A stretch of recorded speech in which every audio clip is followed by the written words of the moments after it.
everyone. Welcome. Namaste. It's good to see you all. Happy Wednesday. Yes, prior to Labor Day weekend, right? And some of us are traveling. I am. Lindsay is. And we're going to Texas. I'm in Maine, going to Texas, Dallas, Fort Worth. Lindsay's in Florida, going to meet us there at the airport. And we will drive together to a state park. We're going to spend the weekend. Super excited about that. I haven't seen Lindsay or my granddaughter in a few years, 2 or 3 years. So it's going to be fun. And happy to see all of you today. This is so great. I don't see my co-host, and I was going to invite Jenny Beal. Do you want to do 2 weeks in a row, Jenny? Can you manage that, or Amy or somebody want to step in and co-host? I can help if you like. Okay, great. Yeah. Well, I don't see Susan. Lindsay's going to drop a note in Slack for her. She must have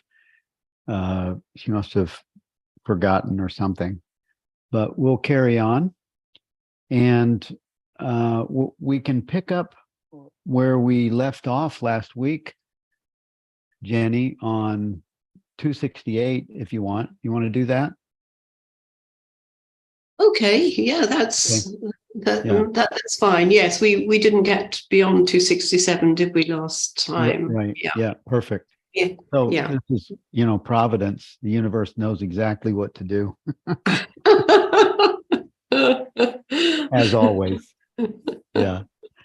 And the title, if Susan comes in, if you're here, Susan, we bless you. It's covered, and you've never ever missed an appointment. So I'm like, but yes, if Susan comes in, then she can take over. That's fine. Yeah. Right. Yeah. This is good. Everyone's on the same team. Yeah. Okay. So 268. 268, yes. Upon what does the world depend? And he says the world depends upon the subject alone. And we're talking here of subject-object duality. The world is the object. That the subject is I. And it depends on the stand. He says it depends on the stand taken up by the subject. So if you feel that you are universal consciousness, and if you feel that you are all that is, that you are the world, then really the object somehow disappears and collapses into the subject, doesn't it? Well, yes. And Jenny, and that's really what he's saying in this next paragraph, isn't it? That subject and object both stand as one in pure consciousness, the I principle. Okay, yes. So in 268, it kind of summarizes for me that this is your own transformation. This is just you. In this experience of the world appears exactly in terms of the stand taken by the subject. So it's just you and you. Yes. Yeah. Right. And there's no second, there's no other. In other traditions and different spiritual terms, there's Atman and Shiva and all these, and God and Jesus and Holy Spirit, and really there's just you and you. Yes. And sometimes there's a sort of intermediate step. There's the witness and the world. So the witness witnesses the world, including our own body minds, but then in this higher level of understanding, then the witness itself collapses, because subject and object collapse, and you realize that you are the world, and therefore there is no object that is separate from you. Right. Yeah. You are the world. The world is you. Yeah. The world doesn't happen without you. Yeah. Yeah. And this is what you are always saying. This is what Yes. Jen Beal is always saying. There is only consciousness. Consciousness makes all is the ultimate reality of all experience. Yes. Yes. Yeah. Only you say it so clear and beautiful, and I love how the certainty of that understanding that you have shared with us for years now. So let's look at that next one then, 269, the nature of the understanding of the sage and of the ordinary man. Yes, so he starts really by saying that there's no doer. If you say that you do a thing, the truth is that you do not do it. It really means that you stand beyond both doing and not doing. So you can either think of it as there's neither, there is no doing and there is no not doing, or you can think of it as consciousness is the only doer. You can think of it either way, and it both works. Yeah. And actually, there's only being. Yes. There's only being. And so that takes all the pressure off. That takes the weight. If you think you need to manage things, take the weight off your shoulders, right? Yes. Yeah. Yeah. And that is refreshing. It's relaxing. It is the experience of, if you can really sit with that, it's the experience of peace. Yes. Yeah. Yeah. Don't worry. It's effortless. That's what's so beautiful. It's completely effortless. Yeah. Totally. It says at the very, let's see, the last two paragraphs, it says, he says, we first go beyond the three states to discover the I principle. And then looking from that stand, we see the I principle expresses itself in all the three states and even beyond them. The three states would be waking, dreaming, and deep sleep, right? Yes, yes, exactly, and that's what's so important, to see that it's not consciousness that goes through those three states; it's the mind that goes through those three states. So he says the I principle is beyond those states. So the mind is. Would you infer that is the mind that thinks that it's a separate thing? Well, mind, full stop. You see, mind is different from consciousness, because mind is discontinuous. It starts and stops. Okay. And so in deep sleep, for example, then that's one of its stopping phases. Okay. It also stops every now and then in dreams, and also in the waking state. So it's a start-stop kind of thing.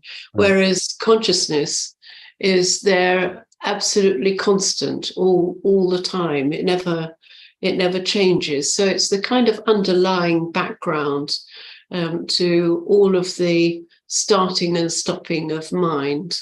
Right.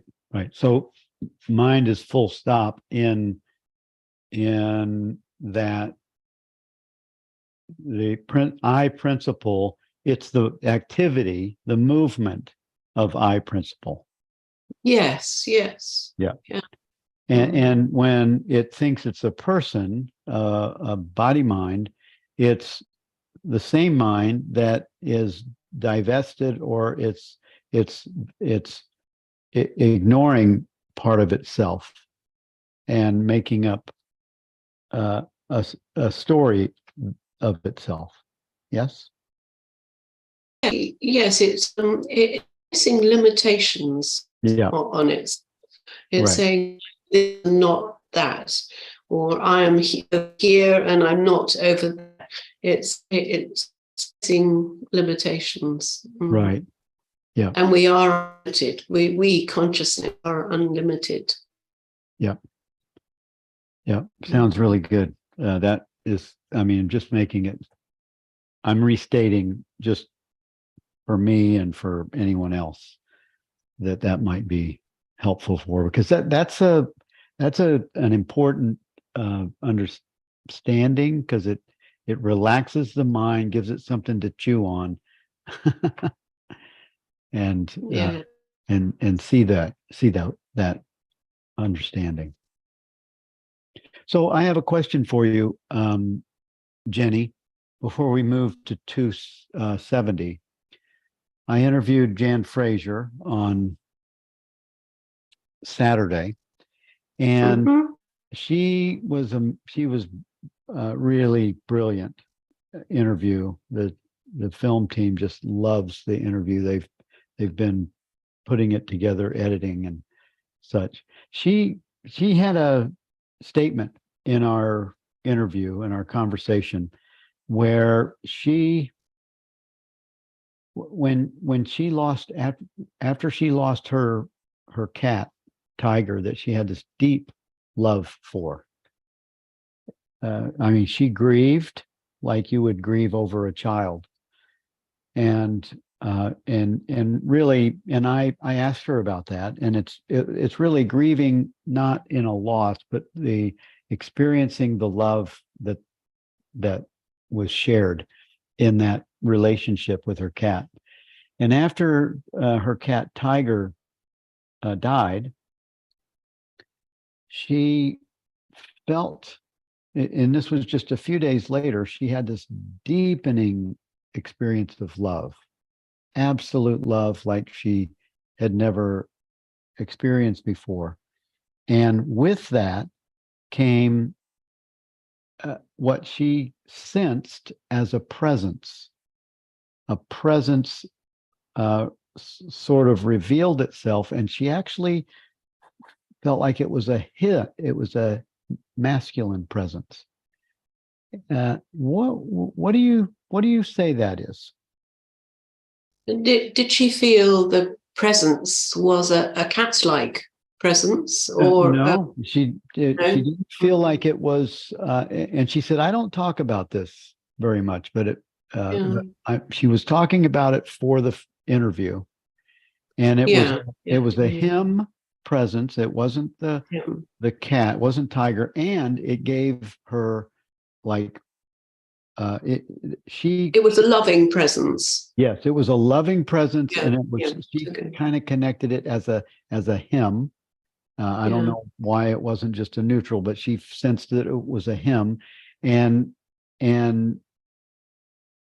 it gave her two words like that totally stopped her in her. It told her what this deepening love experience was, and I just think that is remarkable, and it's not the first time I've heard people sensing a presence or hearing, and I've heard thoughts come in that seem like they weren't from Bill, they were just from. What do you say that? I think that's almost certainly one of the sort of deeper layers of mind. You know, a bit like in the dream state. Sometimes we can have very significant dreams, can't we? They're really telling us something important. It can be something spiritual. And I think, and you know, in the dreaming state, our minds become much more open. We become much more open, and you know, her her cat had died, there was this tremendous love for the cat, with the cat. And it's understandable that love comes back. It's sort of magnified in a way. And I think it was a time of openness for her, of complete openness. And then there was a feeling of that presence. But mind, I think, would have interpreted that presence as masculine. And I'm wondering whether it was the masculine characteristics of the cat that, in fact, because Tiger sounds like a male cat name, that might have caused that kind of vision. It was almost like a vision, wasn't it? To arise in masculine form. That would be my a possible guess, but it's very hard to know. I mean, that mind does work differently when we're completely open. Not just when we're sleeping, but when we're completely open, mind does work differently. And we feel that everything comes from the totality, from the entire universe. We don't feel anymore, these are my thoughts. We feel they're the universe's thoughts. They come to me from the universe. And I think that it has, what you've described has a sense of that to me. Yeah. Well, that was helpful. Thank you for that. And I look forward to seeing the filming again. I was the interviewer, but when you're interviewing, you don't actually see it as a viewer does. I look forward to seeing that and also sharing it. It's going to be a really nice episode. It's very pure. You can sense the answers to the questions. My voice isn't in the film, but the answers are very, very revealing. Just really great. I think you'll enjoy it. Beautiful. Yeah. So Rick said something here. You can't talk about truth or realization for very long before issue of death arrives. It's a sense you can't have one without the other. The issue of death is a very important one. What dies, what is death, etc. Well, I don't know. I think of death as the dissolution of the seeming separate self. That's what I think of. Are we talking about the body dying still? I mean, like Tiger did, Rick? On the surface, we naturally love and miss what has passed, the individual. Okay, you're talking about the body. In reality, I think he's talking about the body. The grief is centered around love. Only love loves itself. Yes. I asked that in the interview, that the grief, I mean, she was crying in the interview. It brought back everything. This was a surprise question that I had for her about Tiger, because I had just read her transcript of a book she hasn't published yet. And in the transcript, she's talking about Tiger and this experience. And she said, "Oh, you're going to go there." And when I asked the question about Tiger, she was not expecting it. She started tearing up in that experience. And I asked her about the grieving, and she expressed it as this grieving is really love. It's not a loss or a lack. It's that connectedness of love that was so present. Yeah. Anyway, looks like, oh, Rick, hey, you're coming on, you're going to come on video? Oh my God. Should we do something special? I wish I had a cake or something to. So much for the witness protection program. Yeah. Here you are. Good to No, see you. I think it's behind us. I think you already covered it. My point was death. On death is we tend to humanize it. I mean, death is continuous. The leaves, your breath, the senses, it all comes and goes, right? It's a form of death. Everything comes into existence and goes out of existence, not just beings that was sentence, you could say, it dies continuously. Um, Not just what we call, life per se. Um, Death is just the arising and the falling away. Okay. Um, is it not? And that love, as you described, is that longing, that grief is we objectify it as that person that we remember, but it's love, loving itself, missing itself, at its core. I don't know that it's not love missing itself. It's love. The grief is being misappropriated as we call it grief. It's really love. Yes. Love maybe remembered love. Yeah. And it's the deep love that someone has. I mean, my wife has that for our cats. Like you Yeah. would. You can And have it for I anything. don't. I mean, I don't. I have that for my children, and I have great love for the cats. I don't think I have that same. I haven't lost a cat yet, so I don't know for sure. But it is that feeling when I lost my brother. My oldest brother passed about 6 weeks ago, and there was a deep love and remembering of his friendship and the connection. So I think grief is really a different word for love. Well, I agree with you. And my only point is death is, it's kind of taboo in Western culture, but like the Buddhists have been looking at death for centuries. They knew there's something inherently there that it's pointing to, the essence of death, not necessarily bad. It's just it's natural, it's, Yeah. We have to learn to get over it. Well, I don't think we ever will, but we can still see it for what it is. I mean, right. It's the essence of all manifestation. All objects come into existence and go out of existence, and you can call that death. Yes. It applies to galaxies. It applies to our Earth. That's going to die. Yes. Beautiful. So you leave to Jenny, right to the point. That's the essence of death. By we want to humanize it, but it's everywhere.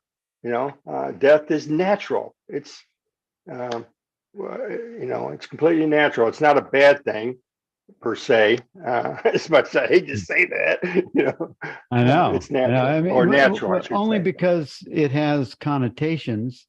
It's only when you recognize that consciousness is your true self, your true nature, and that is infinite, eternal. It doesn't have a stop.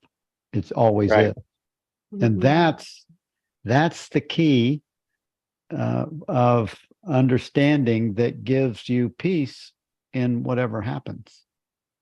Yeah, that's the peace, because you stay as you.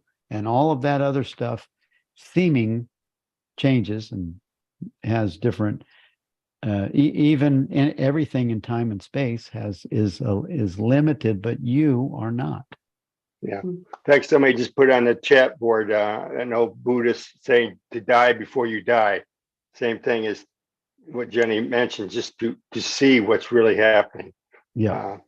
The essence of the constructed sense of self falls away or dies or seen through or clearly seen. Yeah. Okay. Yeah. Well, thank you for coming on live on screen for one time. All right. Awesome. All right. Good to see you, Rick. Yep. You're up in October. You're our co-host in October now. Yep. Looking forward to that. Okay, Jenny, should we move on to 271? 271. Or We can do 2 270. 270 is very 270 simple. It's really fast. Is there time in deep sleep? And we don't have an experience of time in deep sleep, but if we look at the clock when we wake up, we think, oh yeah, 7 hours, 8 hours has passed. So we're constructing the idea of time after the event. Right. Yeah, and that's really what he's saying. Yeah. And I like what later on in another discourse, he really zeroes in on the memory of time is really only experienced in the present. Yes, yeah. So we're always only present. We can only be in the present. Yeah. Right. Mm. Why does a sage not serve humanity? This is interesting because he's saying the sage gives the waking world and its humanity only the same degree of reality as the dream world itself. So that's I'm not sure really about that, because I feel that in the waking world we do naturally serve the humanity that is around us. We serve not just the humanity, but really the totality of what is around us. That's what our body minds will naturally do, and that totality equally serves our body minds. So there's a natural harmony there. But I think what he's really pointing to is that ultimately nothing really matters. Whatever's going to happen is going to happen. But at the same time, that shouldn't deter us from taking action when it's appropriate to take action. I think. What's another way of putting it is that the greatest, and I think that's also partly what he's saying, the greatest service that we can pay to humanity is the recognition of our true nature. Because when we recognize our true nature, we recognize everyone as the same being as us. Everyone is us. Yeah. And so naturally, we're going to treat everyone and everything in a loving and appropriate way. Mm-hmm. Yeah. And the questioner is really, and I think the answer is also talking about service, being in service to humanity. And I think it's just missed, because there is a total service that is given humanity when one wakes up, whether they do anything physically or not. And when one wakes up, they don't just, I mean, they could sit on a rock, but they mostly don't. Ramana, Buddha, they didn't. Jesus, none of those did. Gandhi, the experience of awakening didn't cause you to say, oh, well, I'm just going to own my life away, right? Yes. you become better in service because you're more intuitive. You're intuiting what would be in harmony. And as I think we're going to talk about rhythm too, you'll be in rhythm. Yeah. And when we feel at peace, when we feel happy, then that spreads itself to everything and everyone around us. So in a way, you could almost think of that as a form of service. Yes, absolutely. Yeah. And even what we're doing here is a service. It's just, it's a high service, actually, because it's illuminating consciousness as itself. Yes. Yeah. So let's move to, oh, wait a minute, before we move on, let's look at a couple of the comments.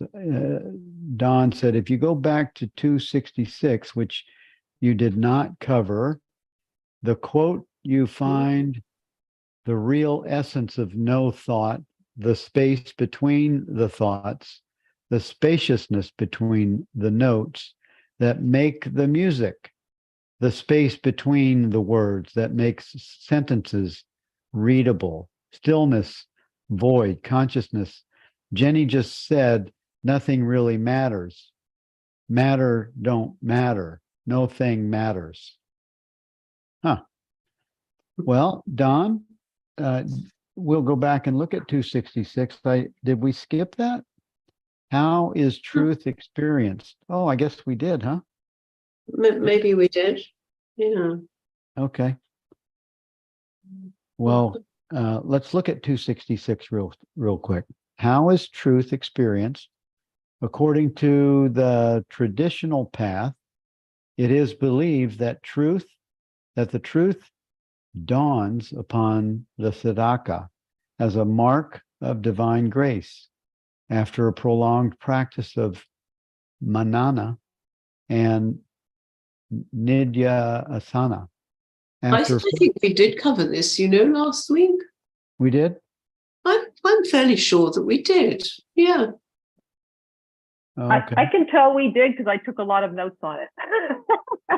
And I even had and Jenny, I even had your initials next to one comment. So I think we did, but no matter. All right. Well, we don't need to cover it again. Don, I like your points that you made, but we'll just skip doing it twice then and move on ahead. All right. Well, thank you for having copious notes and sounding up like that. Appreciate it. Well, let's go to 272. Yes. Bhagavad Gita. Yes, he's quoting from that. Bhagavad One Gita. sees actionlessness in action and action only in actionlessness is wise among men. Throughout all actions, he remains impartial and complete. And the word for action, if you look up at the Sanskrit above, is karma that's used. And akarma is the actionlessness. But he's saying that akarma is not the negative inaction, I think, which is quite an interesting distinction. Yes. So actionlessness, it's a feeling of not being the doer, isn't it? It's a feeling that there's a natural effortlessness to whatever is happening. That is akarma. That's akarma, or Yes, that's karma. it is. Yes, karma is action and akarma is actionlessness. Okay, so akarma is actionless. But when you say karma, is that the same thing as it's your? Well, it's got lots of shades of meaning, Bill. Like most Sanskrit words, sometimes karma means that when you've taken bad actions, then some kind of retribution will follow at a later stage, and people say, well, that's your karma because of what you've done. But that's just one particular shade of meaning, a very specific one of karma. The more general meaning of karma is just action. So the path of karma is the path of action. Okay. It's Yeah. not so much that you're revisiting something you need to fix. No, that's not how it's used in this context, in that quote. Okay. No. He says in paragraph 2, but when the body, senses, and mind are apparently actionless, if you blindly superimpose that actionlessness on the I principle, that amounts to action, and that binds you. So you have to guard against that kind of superimposition. If you begin to claim action or actionlessness for yourself, you bind yourself. Yes. Now, so what he's referring to here, the actionless part of what he's referring to here, is really what we call the blank state. So sometimes it happens in meditation, and you think, well, I need to stop all my thoughts. So I sink below my thoughts. I've got to stay there. So I try to stay there, and there's a bit of trying that's going on, and just that tiny fraction of effort that actually prevents you sinking down into nirvikalpa samadhi, which is consciousness without objects. So that's and that's what he's referring to here. It's Jean Klein and Francis refer to it as the blank state, which I think is a good way of recognizing it. There's a tiny, tiny bit of tension in there, or a tiny, tiny bit of effort that's in there when that happens. And but Francis describes it as being without perfume. You know it because it's without the perfume and the peace of the true self. Okay. So he says you have super subtle. Super subtle, yeah. And so not only should you not claim action, you shouldn't claim to be the doer. Equally, then you shouldn't claim to be actionless, because you're claiming that kind of blank state situation. How many spiritual teachers have you seen have that experience? A few. Yes, yeah. A few. It's very subtle. It's like something. It is very subtle, but it can be a block for people. Yeah. Especially it's a block on progressive paths. Because you do a progressive form of meditation, like mantra meditation, something like that, watching the breath, and you end up in this blank state, and eventually you just get fed up with doing it. And I've done this for 30 years, I've not got anywhere. Well, you haven't got anywhere because you haven't got beyond that blank state. Right. Yeah, and I know gurus that they identify so fully with the guru. It's like that's that place, that blank state place. Yes. Yeah. Yeah.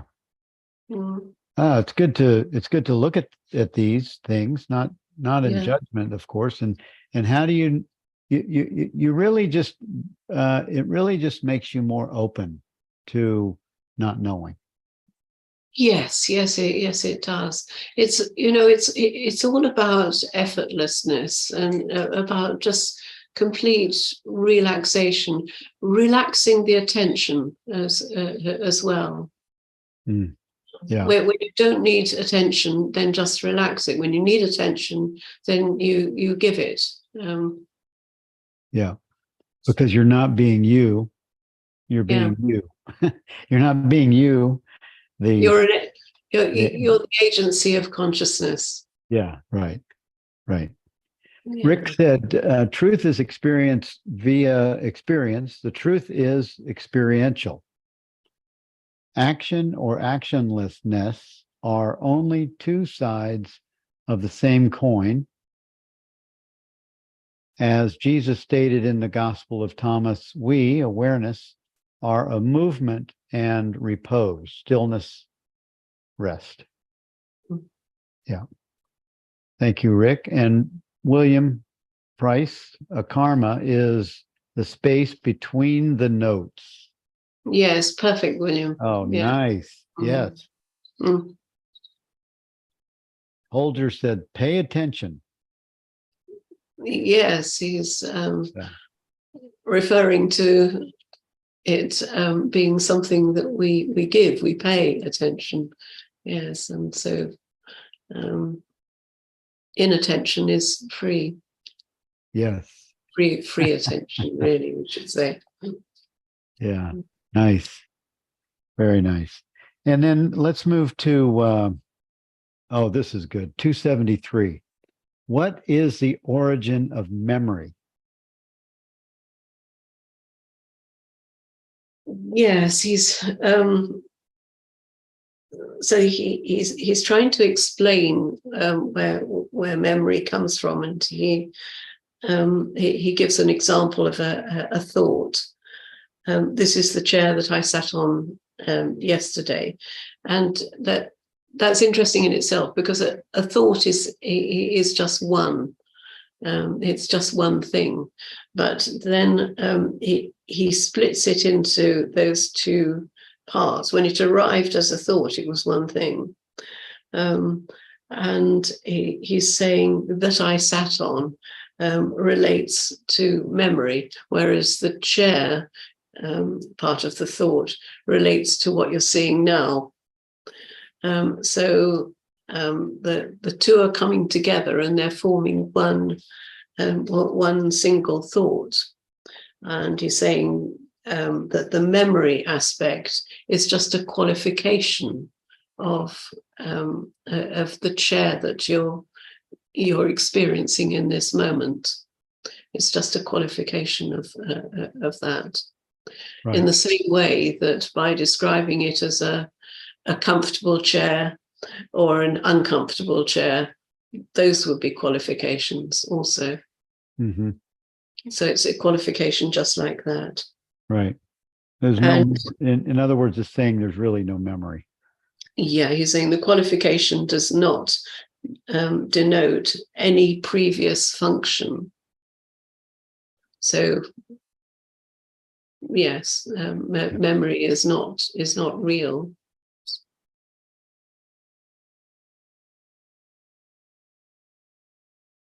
All right. And Rick said, memories or thoughts appear to be constant, non-changing, not true.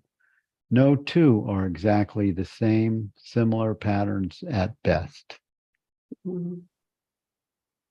And Amy said, so we are always the awareness, even the awareness of the blank state. That's yes. Yeah. Right. Yeah. And I think it's like remarkable that benefit, that awareness, it's right here, and everyone has it the same, and it's always accessible. Even when you can't speak, if you have, I don't know what it's like to have dementia and have awareness, but you still have awareness. And if you have a relationship with it, oh my God, you're in a better place, I think. Yes, although, I mean, another way of putting it is to say that awareness has you.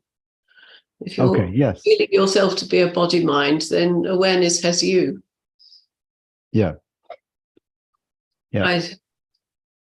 Either your awareness or awareness has you. Yes. Yeah, well put. Good. So moving to 274, how does the world come into existence? This is good. Okay, so this comes from the Hindu philosophies. Not sure which one of the Hindu philosophies, anyway. But certainly, he says in the creation of the world, it is the ideas that get solidified into the gross world. Immediately, it assumes independent reality and begins to react upon the mind itself. So he's talking about perceptions that our perceptions of the world create the world that we see. Our raw perceptions create the world that we see. And if you think of a tiny newborn baby, and their perceptions are very fuzzy, they don't focus very well to start with. They're not used to using their eyes. Everything must be a complete sort of blur, no division into objects. And what happens during their early, probably the first couple of years, they're gradually creating a world for themselves.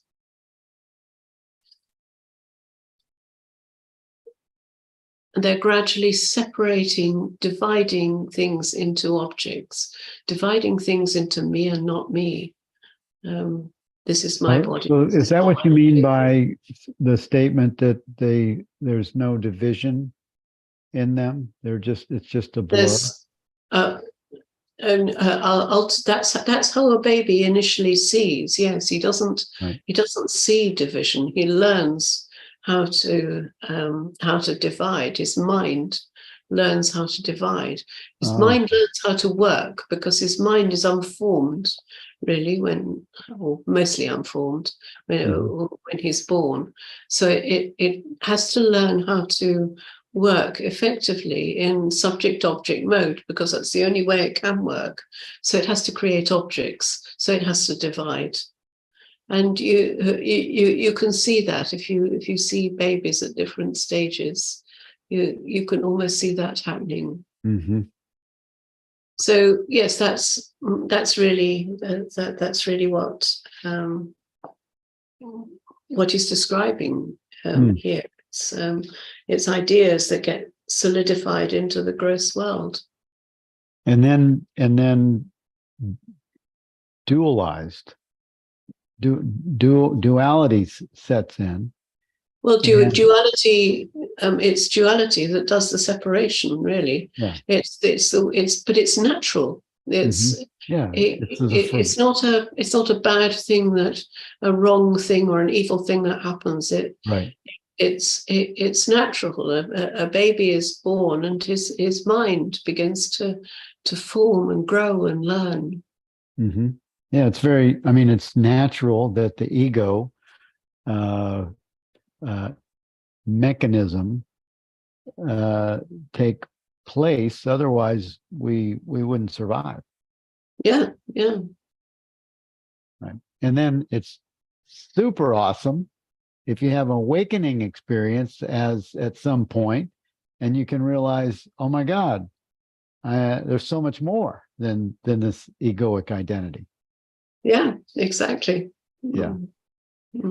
That's like the coolest thing. That's where consciousness coming into awareness and living the experience is a shared model of the experience for others. So if that's not in service, I don't know what is. Yeah. It's cool. All right. Well, let's move to 275. Past is past only in the present. Yes, I mean this is really quite obvious, isn't it? A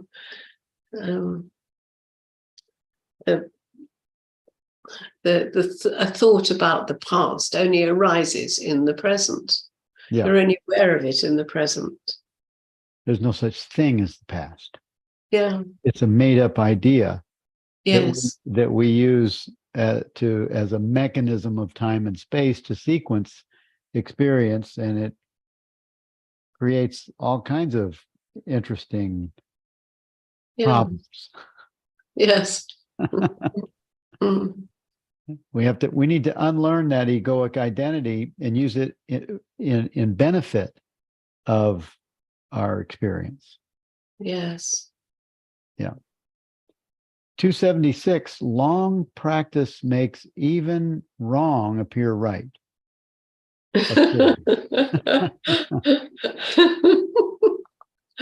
Yes, so this is a beautiful story, wasn't it?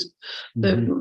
Alice Cook, who usually diluted the milk for the king and kept some of it for himself, but the king thought it was the pure milk, and then a new cook came along and gave him pure milk, and then he got a stomach upset from it. And first he thought the new cook was in the wrong, but then he realized that it was actually the old cook that had cheated him. It's a very Indian kind of story, that. You can imagine. What's going on here?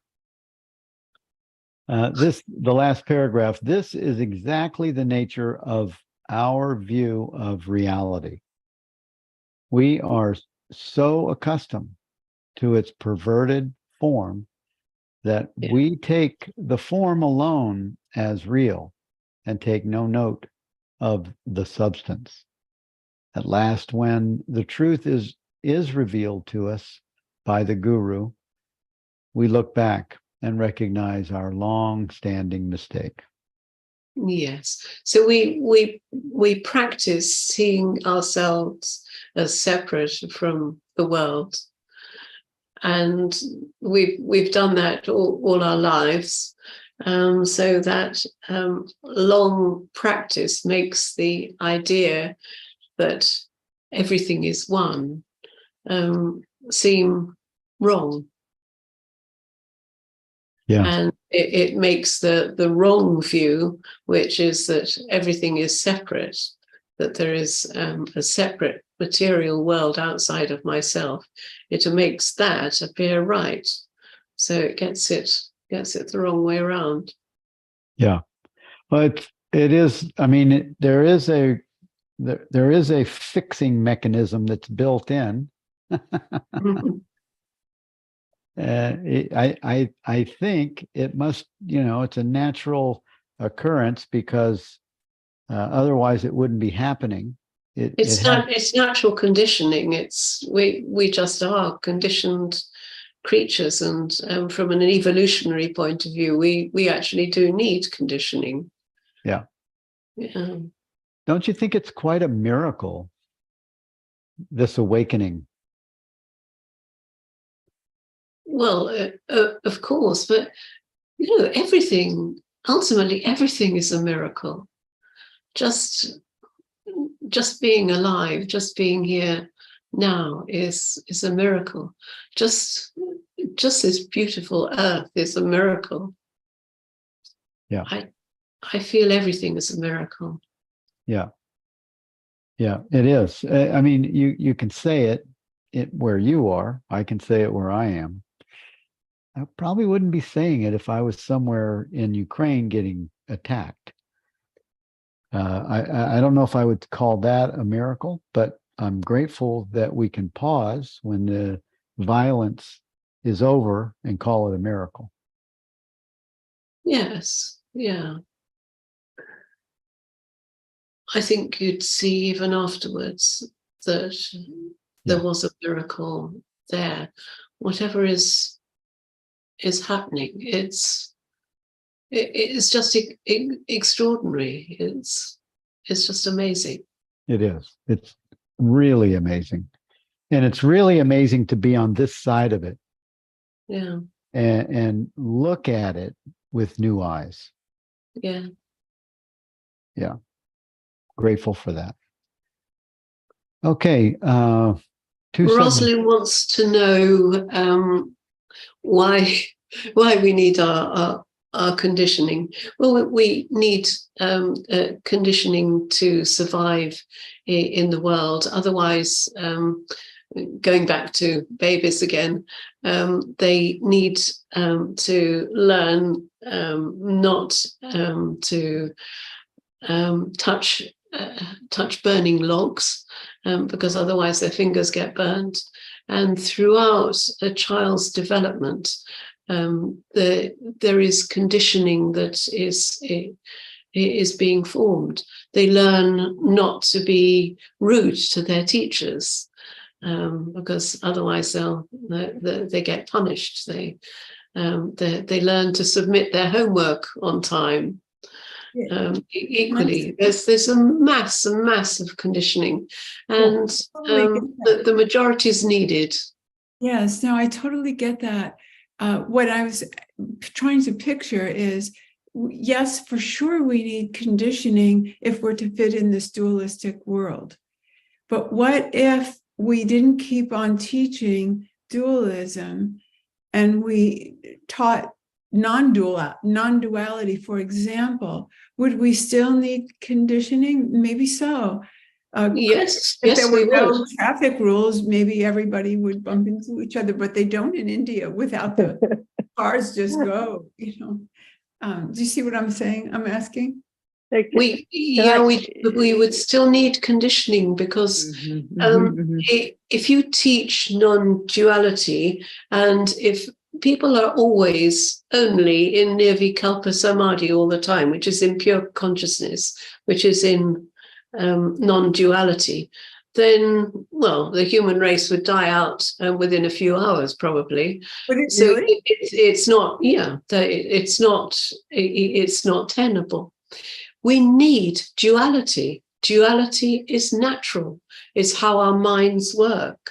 It's how they should be working. It's how we're designed. But where the problem comes is where we believe that we are separate. We need the way our mind constructs the world, which is a dualistic construction.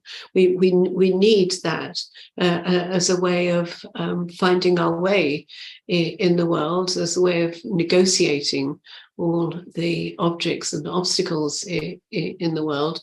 But at the same time, we don't need to regard that as the reality.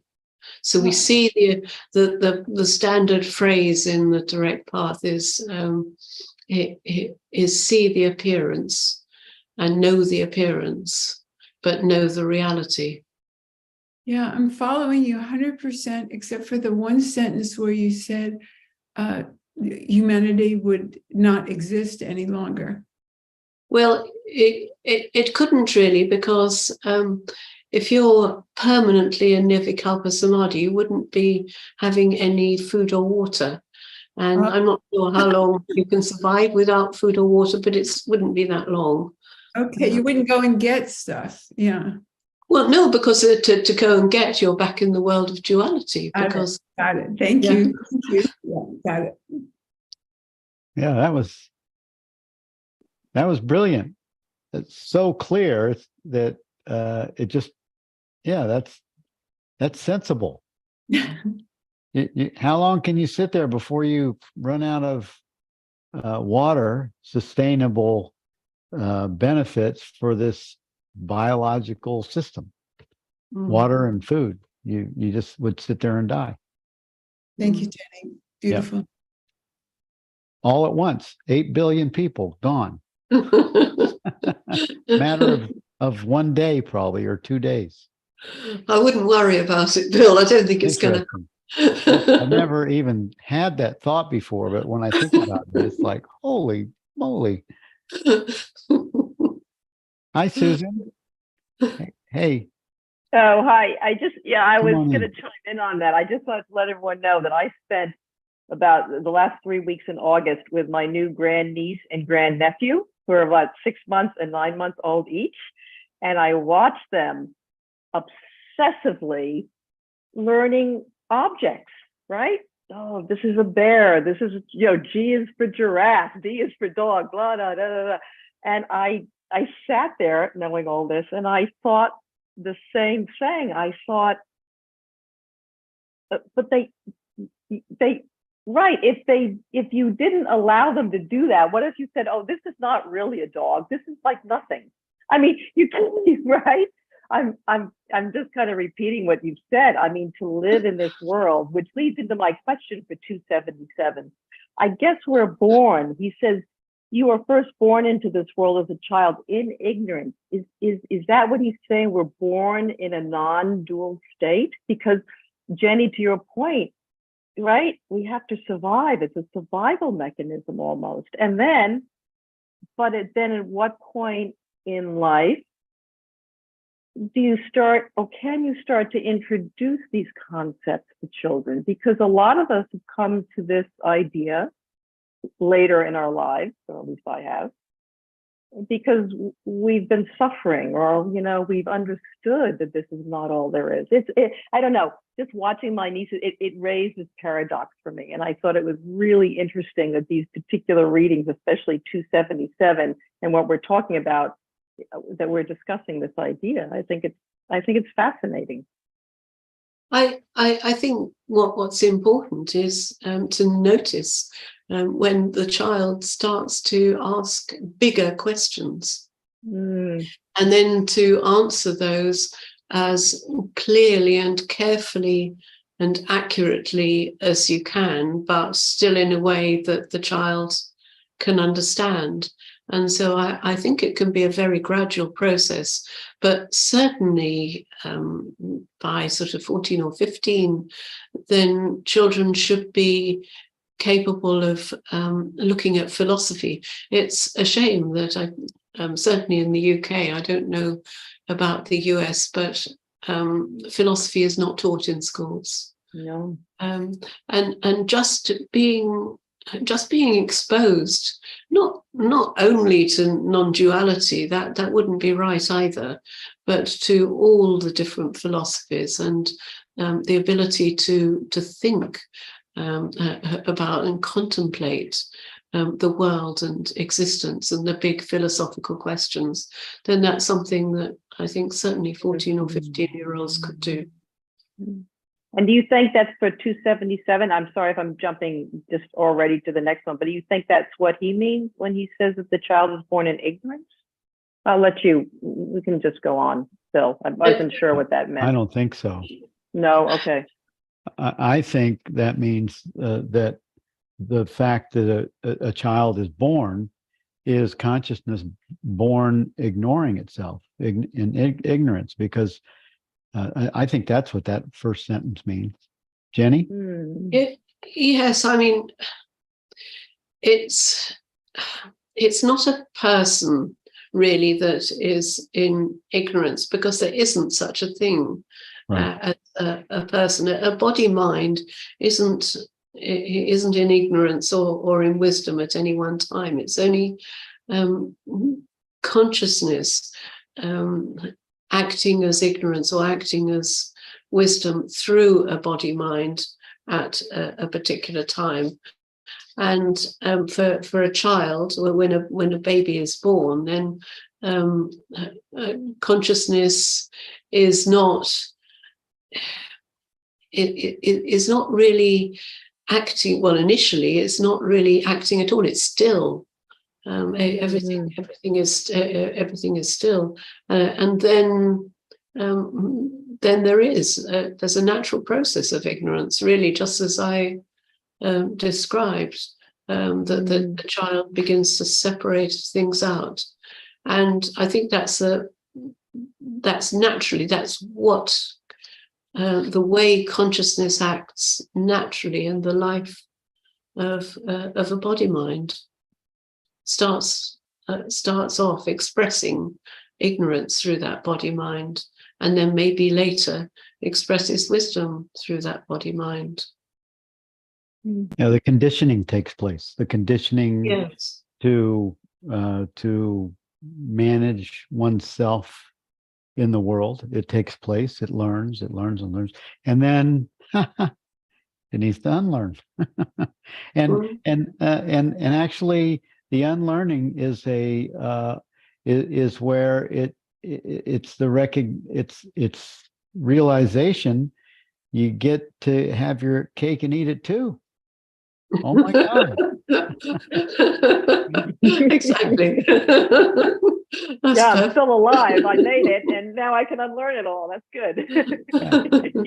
Yeah, and that's pretty cool, really, because it happens. If you're super fortunate if it happens in your teen years or early 20s, and even when it happens when you're over 30, 40, 50, 60, 70, it's like, oh my God, you have it. It's like being born again into a whole different reality.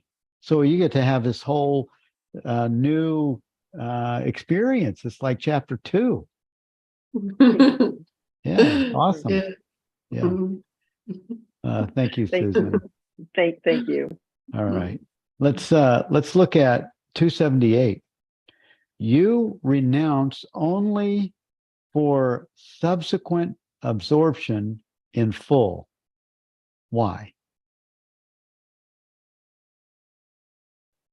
Hmm.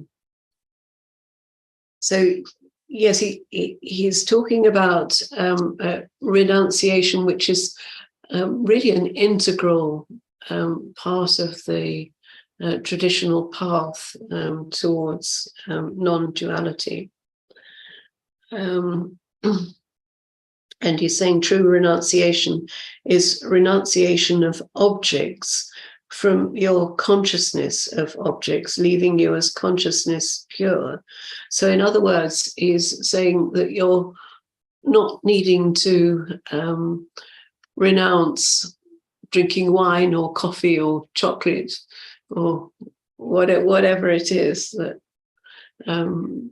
people typically renounce when they decide to renounce something. Even in the Christian tradition, there's giving stuff up for Lent, isn't there?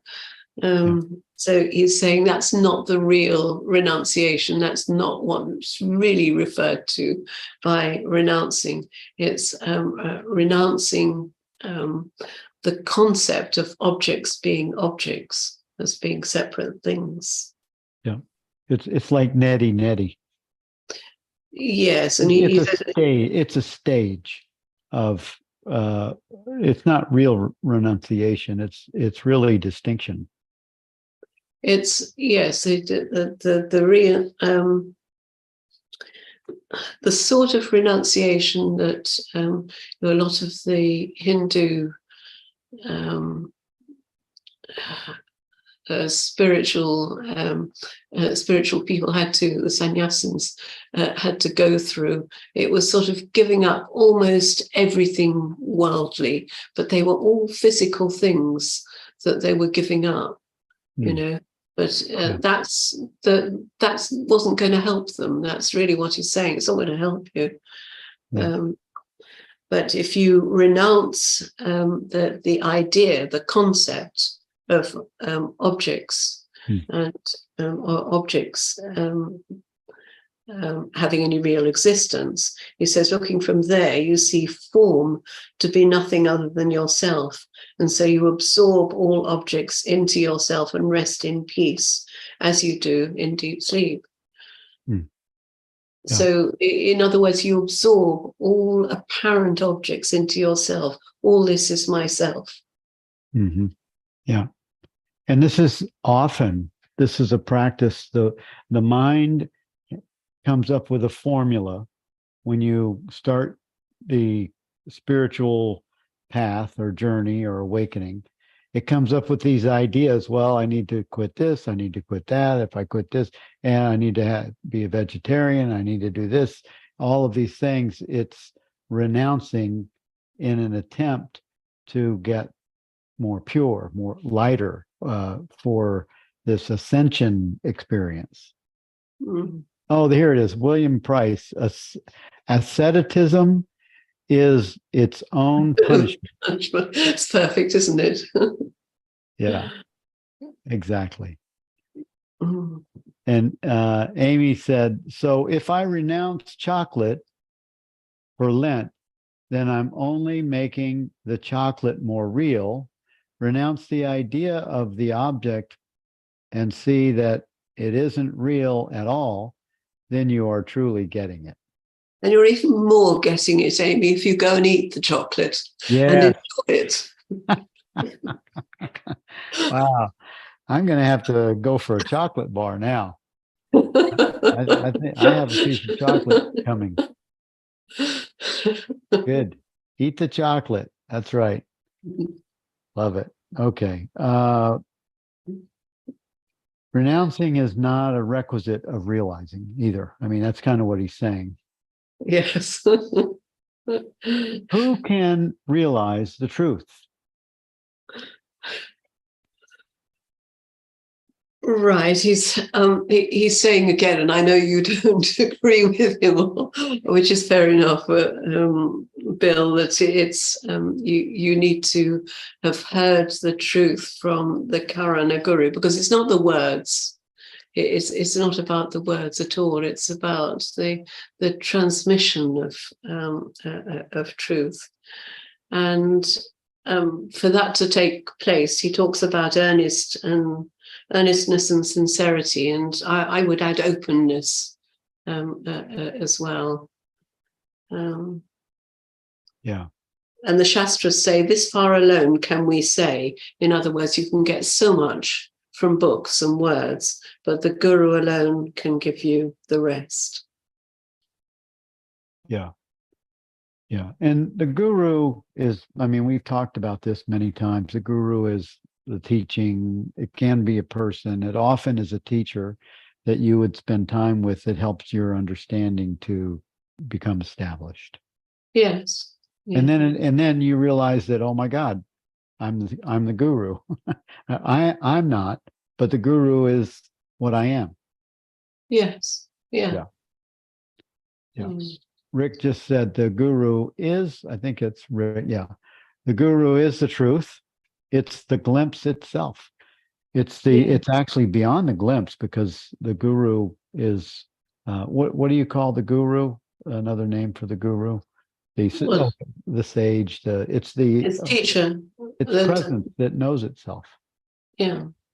Yeah. Yeah. Do we have 280? Yeah, we still have one more, 280. Yeah, 280. What is rhythm? Again, he's referring to the traditional path that a lot of his students would have been following, which would be something like mantra meditation or japa, which is, it's all repetition. Repetition of a word or a set of words. And he's saying it creates a harmony both inside and outside the individual. That's the idea of it, the purpose of it. And the harmony expresses itself as happiness, sometimes in the form of rhythm used in poetry. Mm-hmm. But it's interesting, he says that to be effective, it should be spontaneous and untrained. Whereas those of us who practice mantra meditation were told, oh, you've got to do it for 30 minutes at dawn and dusk every day without exception. And that's, well, I found that didn't work at all. Spontaneity. Yeah. He says, this is the mystery of the sages' writings as well, because they spring from the harmony of truth, which is his natural element always. In the sages' writings, and when I say this, I say he or she, in the sages' writings, very little is said and much is left unsaid. But what is left unsaid by the sage is often more alive and forceful in creating the ultimate effect. What is left unsaid instructs the reader more effectively than what is actually expressed in words. And he's really referring to these more poetic writings like Atma Darshan and Atma Nivriti. He's not referring to books like this, which are just the notes from his satsangs.